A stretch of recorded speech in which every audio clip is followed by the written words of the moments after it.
yahoze mu itsinda ry'abashyigikiye Kabila ry'abamafiya, yashatse kunsebya no kumparabika, ariko Imana y'abakurambere banje ikomeye kurusha iyabo, sintinya gufungwa, nditeguye. Bavuze ko nahungiye muri Tanzania, nyamara naje hano Kinshasa ku rukiko kugira ngo duhangane. Tuzi icyo bivuze guterwa n'abandi. Repubulika ya Demokarasi ya Kongo n'Ubuhinde. Isaha yawe. Repubulika ya Demokarasi ya Kongo birangiye yisunze igihugu cy'Ubuhinde kuko ngo yabonye aricyo cyayibera umucunguzi nyuma y'ibibazo imazemo iminsi. Guverineri wa Kivu y'Amajyaruguru yatangaje agashya gakomeye cyane agiye gukora mu miji ya Beni ndetse na Butembo. Mbere yuko twinjira muri aya makuru ku buryo burambuye, reka mbanze nkubwire uyu mugabo wagize ati na bangite kokangama. Ugenekereje n'ijambo riri mu rurimi rw'Iringara, akaba yashaka kuvuga ngo sintinya gufungwa. Ibi bikaba byatangajwe na Minisitiri w'Ubutabera wa Repubulika ya Demokarasi ya Kongo uzwi ku izina rya Constant Mutamba, ubwo yasubizaga umushinjacyaha mukuru w'urukiko Rusesimanza Firmin Mvonde ko adatinya gufungwa. Tariki ya 21 Gicurasi 2025 uyu Mvonde yandikiye perezida w'inteko ishinga amategeko ya Repubulika ya Demokarasi ya Kongo Vital Kamerhe amusaba ko Minisitiri Mutamba yakwamburwa ubudahangarwa kugira ngo akurikiranweho icyaha cyo kunyereza umutungo w'igihugu. Minisitiri Mutamba ashinjwa kunyereza miliyoni 19 z'amadolari y'Amerika mu mushinga wo kubaka gereza ya Kisangani mu ntara ya Chopo. Uyu mushinga wose ukaba ufite agaciro ka miliyoni zigera kuri 29 z'amadolari. Kuwa 26 Gicurasi 2025 ubwo uyu muyobozi yari ku rukiko Kinshasa yatangaje ko Mbonde yahoze mu itsinda ry'abari bashyigikiye Joseph Kabila, ahamya ko ngo ari itsinda ry'amabandi. Yagize ati yahoze mu itsinda ry'abashyigikiye Kabila ry'abamafiya, yashatse kunsebya no kumparabika, ariko Imana y'abakurambere banje ikomeye kurusha iyabo, sintinya gufungwa, nditeguye. Bavuze ko nahungiye muri Tanzania, nyamara naje hano Kinshasa ku rukiko kugira ngo duhangane. Mu mwaka ushize Minisitiri Mutamba nawe yasabiye Mbonde gukurikiranwa n'urwego rw'iperereza amushinja gutunga inzu ifite agaciro k'ibihumbi bigera kuri 900 by'amayero mu Bubiligi. Aya ni amafaranga asaga miliyoni y'amadolari, kandi akaba atabasha gusobanura aho yakuye aya mafaranga. Minisitiri Mutamba yatangaje ko yiteguye kubaruza imitungo yose ya Mbonde no gukora ibishoboka kugira ngo iperereza uyu mushinjacyaha ari gukorwaho kuva mu mwaka ushize ribashe kurangira. Yagize ati ntabwo umuntu uri gukorwaho iperereza yafatira icyemezo Minisitiri w'Ubutabera. Iri ni ikosa rikomeye ry'imyitwarire. Nabonye yatangiye gutumiza umunyamabanga mukuru wa Minisiteri y'Ubutabera n'umuyobozi wa gereza, nababujije kujyayo.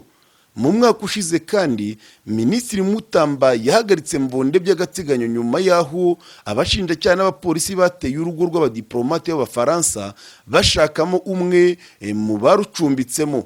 Inteko ishinga amategeko ya Repubulika ya Demokarasi ya Kongo ku itariki ya 22 Gicurasi muri uyu mwaka yashyizeho komisiyo yihariye ishinzwe gusuzuma niba Minisitiri Mutamba akwiye kwamburwa ubudahangarwa kugira ngo akurikiranwe n'ubutabera. Reka kandi tubabwire ko Minisitiri w'Ububanyi n'Amahanga Therese Kayikwamba Wagner yakiriye intumwa z'abadepite baturutse mu gihugu cy'Ubuhinde Kinshasa. Ibi bikaba byarabaye ejo kuwa 26 Gicurasi. Izi ntumwa ziyobowe na Dr Shirikant Ekanishinde, intumwa yihariye ya Minisitiri w'Intebe w'Ubuhinde, nizungu zije kugira ngo baganire ku buryo Ubuhinde bwabasha guteturura Repubulika ya Demokarasi ya Kongo nyuma y'ibibazo bamazemo igihe. Nk'uko byatangajwe n'itangazo ryaturutse muri Minisiteri y'Ububanyi n'Amahanga, uru ruzinduko ruje mu rwego rwo gukomeza gutsura umubano n'ubutwererane ndetse na diplomasi hagati ya Repubulika ya Demokarasi ya Kongo n'igihugu cy'Ubuhinde, aho ikiganiro kibanze cyane ku kibazo cyo kurwanya iterabwoba mpuzamahanga. Iryo tangazo rikomeza rivuga ko iyo ntumwa y'Ubuhinde yazanye ubutumwa bukomeye cyane, ubutumwa bw'amahoro, ubutumwa burimo ubushishozi bukomeye bwo kutihanganira iterabwoba ndetse n'icyifuzo cy'uko ibihugu byahuriza hamwe imbaraga muri izo nzego ndetse no mu bindi bikorwa mpuzamahanga. Uyu Dr Shirikant Shinde yagize ati tuzi icyo bivuze guterwa n'abandi. Repubulika ya Demokarasi ya Kongo n'Ubuhinde birababazwa cyane n'umutekano muke uterwa n'ibihugu by'amahanga. Ayo magambo ye yavuze agaragaza umubano utifashe neza hagati y'Ubuhinde ndetse n'igihugu cya Pakistani. Nanone kandi ayo makuru aturuka muri diplomasi y'Ubuhinde yerekana ko iyo ntumwa yagaragaje impungenge zikomeye cyane kubera ibibazo bikomeye hagati y'Ubuhinde na Pakistan, by'umwihariko ku ngaruka mbi zishobora kuzana ihungabana ry'umutekano mu karere ka Aziya y'Epfo. Mu rwego rwo kubyitwaramo neza, iyo ntumwa yasabye Repubulika ya Demokarasi ya Kongo inkunga ikomeye cyane ya diplomasi mu biganiro mpuzamahanga hagamijwe gushimangira ijwi ry'ibihugu bishyize hamwe mu rugamba rwo kurengera amahoro n'umutekano ku isi. Uretse ibibazo by'umutekano, iryo tangazo rya Minisiteri y'Ububanyi n'Amahanga rivuga ko ibiganiro hagati y'impande zombi, ubwo no kuvuga hagati ya Kongo ndetse n'Ubuhinde, byanakubiyemo imigambi yo kwagura ubufatanye mu nzego zitandukanye, harimo ubucuruzi, ishoramari ndetse n'ibindi bikorwa bihuriweho n'impande zombi, bigaragaza ubushake bwo gushinga ubufatanye burambye kandi bufite icyerekezo. Dusimbukiye muri Kivu y'Amajyaruguru, guverineri w'intara ya Kivu y'Amajyaruguru yamaze gutangaza ko agiye gufata modeli ya kaburimbo iri mu mihanda y'Ibunia ayikoreshe no mu mujyi wa Beni ndetse na Butembo. Mu ruzinduko ari kugirira Ibunia mu murwa mukuru w'intara ya Ituri kuva ku cyumweru tariki 25 Gicurasi muri uyu mwaka, guverineri w'intara ya Kivu y'Amajyaruguru General Major Evariste Kakule yatangaje ko ashaka kwigira kuri modeli y'iterambere ry'ibikorwa remezo byahageze kugira ngo nawe abishyire mu bikorwa mu mujyi wa Beni ndetse na Butembo, iherereye mu burasirazuba bw'iyo ntara ya Kivu y'Amajyaruguru. Uyu muyobozi w'intara ya Kivu y'Amajyaruguru akaba yashimye cyane uburyo ikibuga cy'indege cya Bunia ndetse n'imihanda yo muri uwo mujyi byateye imbere cyane. Nyuma yo kubisura, akaba yatangaje ko yifuza kuganira n'umuyobozi wa Ituri kugira ngo amubwire amabanga akomeye yaba yarakoresheje kugira ngo agere kuri iri terambere. Yagize ati, nabonye imihanda n'ikibuga cy'indege bya Bunia, nari naranyuze hano mbere, ntekereza ko inshuro iheruka hari muri 2020. Ibyo byose ntabwo byari bihari. Ndabona ari urugero rwiza cyane, no muri Kivu y'Amajyaruguru turi mu nzira imwe y'iterambere dushobora kubigiraho. Iyi ntambara twahuye nayo yatumye byinshi bihagarara, cyane cyane mu gice cy'amajyepfo y'intara.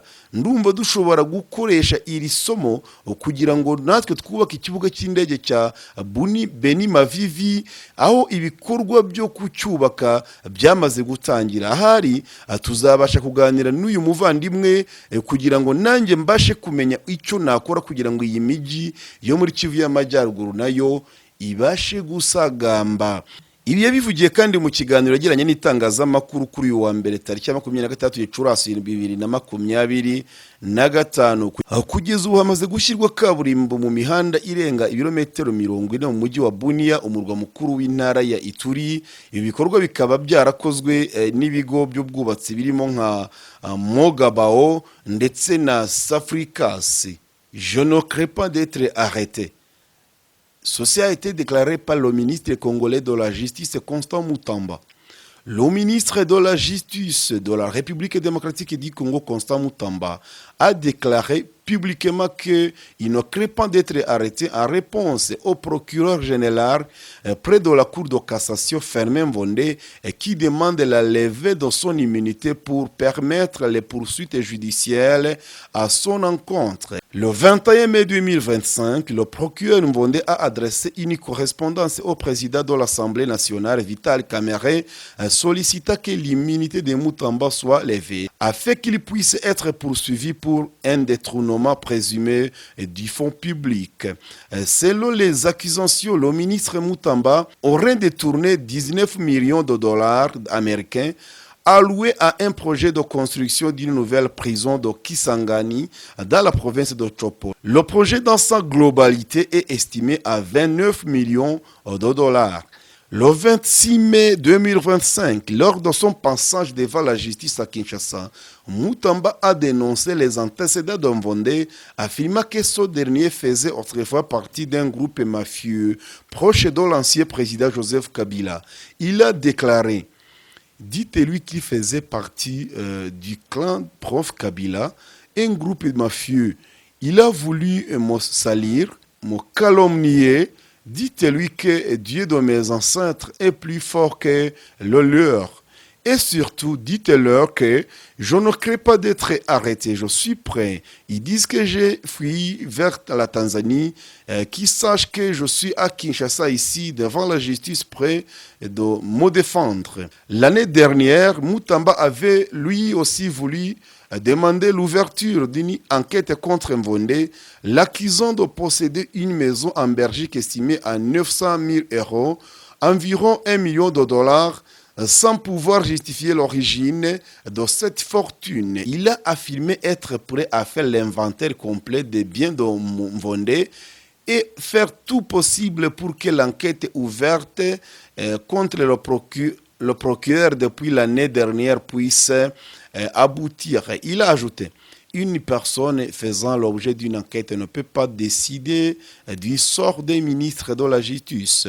C'est une faute grave. J'ai vu qu'il a commencé à convoquer le secrétaire général du ministère de la Justice et le directeur de la prison. Je leur ai interdit de s'y rendre. Par ailleurs, en 2024, Mutamba avait déjà suspendu temporairement Mvonde après que ses procureurs et des policiers avaient envahi la résidence des diplomates français à la recherche d'un suspect qui s'y était réfugié. Le 22 mai 2025, l'Assemblée nationale de la RDC a mis en place une commission spéciale chargée d'examiner la demande de levée d'immunité du ministre Mutamba pour qu'il puisse répondre à ces accusations devant la justice. Your time. Isaha yawe.